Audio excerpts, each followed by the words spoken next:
당연히 해야 할 일이라는 제목으로 말씀을 나누고자 합니다.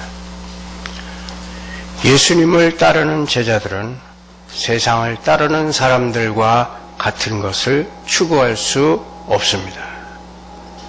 예수님은 제자들이 추구해야 할 마음과 삶이 어떤 것인지 말씀해 주십니다.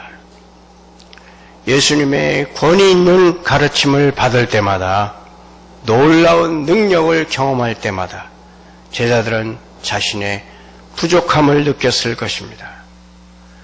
그래서 제자들은 예수님께 큰 믿음을 요청합니다.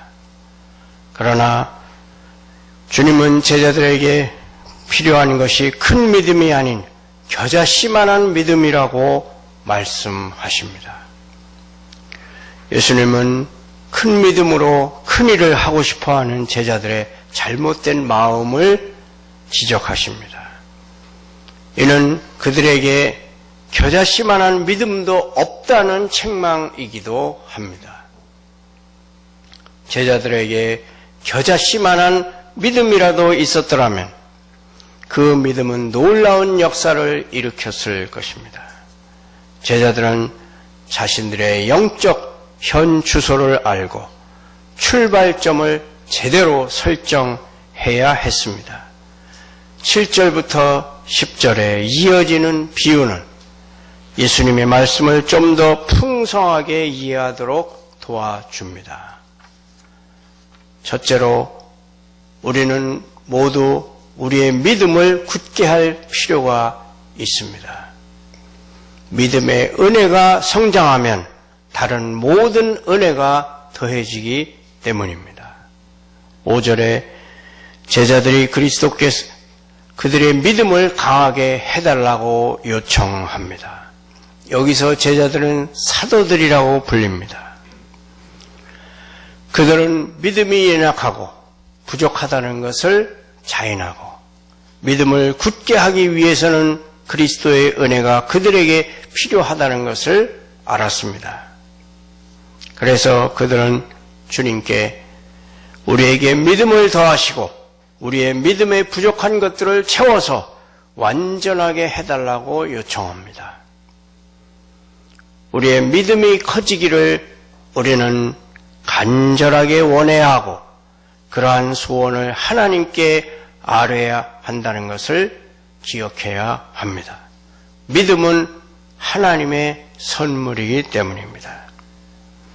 주님께서 제자들에게 형제들이 범한 죄들을 용서할 의무를 말씀하시자 제자들은 우리에게 믿음을 더하소서, 그렇지 않으면 우리는 결코 그와 같은 어려운 의무를 감당할 수 없을 것입니다 라고 그리스도께 요청하였습니다. 우리의 죄를 용서하시는 하나님의 긍휼에 대한 믿음이 있으면 우리는 우리가 형제들의 죄를 용서하는 길에 놓여 있는 아무리 어려운 난관이라도 극복할 수 있게 되리라는 것입니다. 6절에 그리스도께서는 제자들에게 참된 믿음의 놀라운 능력을 확신시켜 주십니다. 너희에게 겨자씨 하나일 만한 믿음, 즉 겨자씨처럼 아주 작은 믿음 또는 겨자씨처럼 맵고 아주 자극적이어서 정신을 번쩍 들게 하는 것처럼 다른 모든 은혜를 촉발시키는 믿음이 있었더라면 너희는 지금보다 훨씬 놀라운 일을 행할 수 있을 것이고 하나님의 영광을 위하고 너희가 전하는 말씀을 확증하는 데에 합당한 일은 비록 그것이 땅에 있는 나무를 바다에 옮겨 심는 일이라 할지라도 너희에게 어려운 일은 하나도 없을 것이라는 것입니다. 하나님에게는 능히 하지 못할 일이 없으신 것처럼 믿는 자에게는 능히 하지 못할 일이 없다는 것입니다. 둘째로 우리는 무엇을 하든지 겸손해야 한다고 말씀합니다. 할 일을 다 한 후에는 자기가 그리스도의 은혜를 받을 만한 공로를 세웠다거나 그리스도께서 자기에게 빚을 졌다고 생각해서는 안 된다는 것입니다. 어느 누구보다도 그리스도를 위하여 많은 일을 했던 사도들조차도 그리스도께서 그들에게 빚을 졌다고 생각해서는 안 되었습니다. 우리는 모두 하나님의 종들이고 종으로서 하나님의 영광을 위하여 우리가 할 수 있는 모든 것들을 해야 합니다. 우리의 모든 힘과 시간은 하나님을 위하여 사용해야 합니다. 왜냐하면 우리는 우리 자신의 것이 아니라 우리 마음대로가 아니라 주님의 뜻대로 사용되어야 하기 때문입니다. 하나님의 종들인 우리는 우리의 시간을 우리 모두에게 맡겨진 의무를 행하는 데에 쓰는 것이 합당하고 우리에게는 하나님께서 맡겨주신 여러 가지 일들이 있습니다. 어떤 한 가지 일을 끝냈다면 우리는 즉시 다음 일을 시작해야 합니다. 밭을 갈거나 양을 치거나 한 종이 밭에서 돌아오면 그에게는 밤에 집에서 해야 할 일이 기다리고 있습니다. 그는 또한 식탁에서 시중을 들어야 합니다. 우리가 신앙적인 교제의 의무를 행했다고 해서 기도를 해야 할 의무가 면제되는 것은 아닙니다. 우리는 하나님을 위한 일을 한 후에도 계속해서 하나님을 수종드는 일을 해야 합니다. 또한 우리가 명심해야 할 것은 우리는 우리에게 맡겨진 의무를 행할 뿐이고 그 의무를 행한 데서 오는 복락을 주님께서 우리에게 언제 어떻게 주실지는 주님께 맡겨야 한다는 것입니다. 주인이 종에게 와 앉아서 먹으라고 말하는 법은 없습니다. 우리가 그날의 일을 다 마친 때가 바로 우리가 먹을 때입니다. 우리는 우리에게 맡겨진 일을 끝내는 데 그리고 그 일을 잘 완수하는 데 신경을 써야 합니다. 그러면 그 일에 대한 상급은 때가 되면 주어질 것입니다. 주님께서 우리보다 먼저 식사를 하시는 것이 마땅한 일입니다.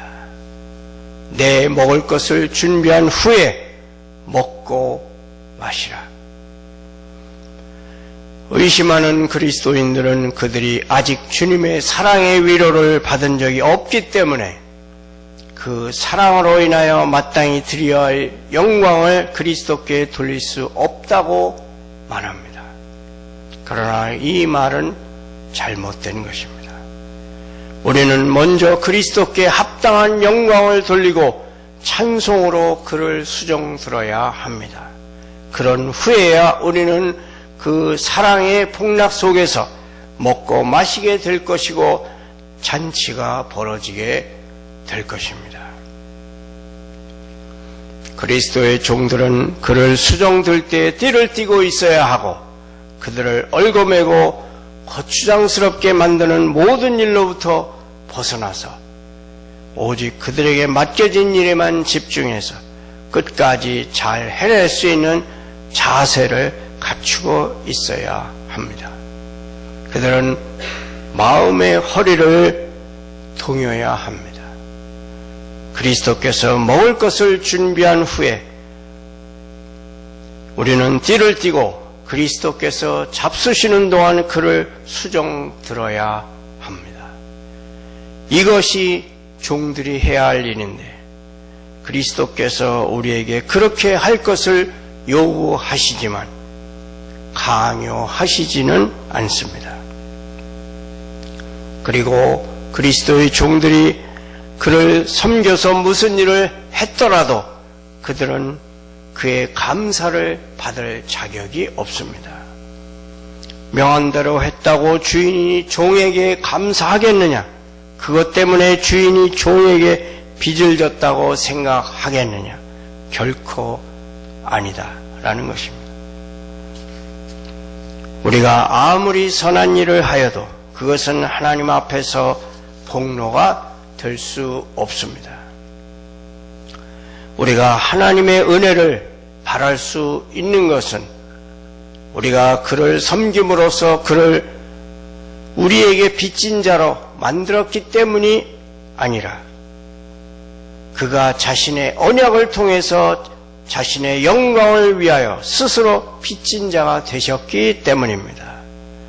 따라서 우리는 하나님께 은혜를 간구할 수는 있지만 우리의 공로를 내세워서 은혜를 청구할 수는 없습니다. 우리가 그리스도를 위하여 무슨 일을 하였든 또한 다른 사람들보다 더 많은 일을 하였더라도 그것은 우리가 마땅히 해야 할 일 이상으로 한 것은 아무것도 없습니다.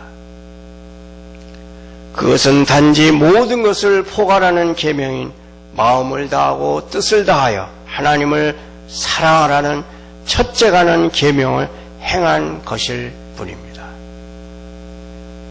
또한 그리스도를 가장 잘 섬긴 훌륭한 종들일지라도 그들은 무익한 종이라고 겸손하게 인정해야 합니다. 물론 그들은 자신의 달란트를 묻어두어서 장차 어둠 속으로 쫓겨나게 될 종들 같은 무익한 종들은 아니지만 그들의 섬김이 그리스도께서 어떤 유익도 될 수 없다는 점을 감안하면 그들은 무익한 종이라고 할 수 있습니다. 욥기 22장 2절에 사람이 어찌 하나님께 유익하게 하겠느냐? 네 행위가 온전한들 그에게 무슨 이익이 되겠느냐고 말씀했습니다. 또한 욥기 35장 7절에 그대가 의로운 늘 하나님께 무엇을 드리겠으며 그가 그대의 손에서 무엇을 받으시겠느냐고 말합니다. 하나님은 우리의 섬김으로 인해서 이득을 얻으시는 것이 없기 때문에 우리의 섬김으로 인해서 빚진 자가 되실 수 없습니다. 하나님은 우리를 필요로 하지 않으시고 우리의 섬김이 하나님의 완전하심에 어떤 보탬도 될 수 없습니다. 그러므로 우리 자신을 무익한 종이라 부르고 하나님이 하시는 일은 유익한 일이라고 말하는 것이 우리에게 합당한 일입니다. 왜냐하면 하나님은 우리가 없어도 복되지만 우리는 하나님이 없이는 아무것도 아니기 때문입니다. 하나님은 우리가 없어도 복되십니다. 그러나 우리는 하나님이 없이는 아무것도 아닙니다. 우리는 무익한 종이라 우리가 해야 할 일을 한 것뿐이라 할지니라는 이 말씀을 명심하는 우리들이 되기를 소망합니다.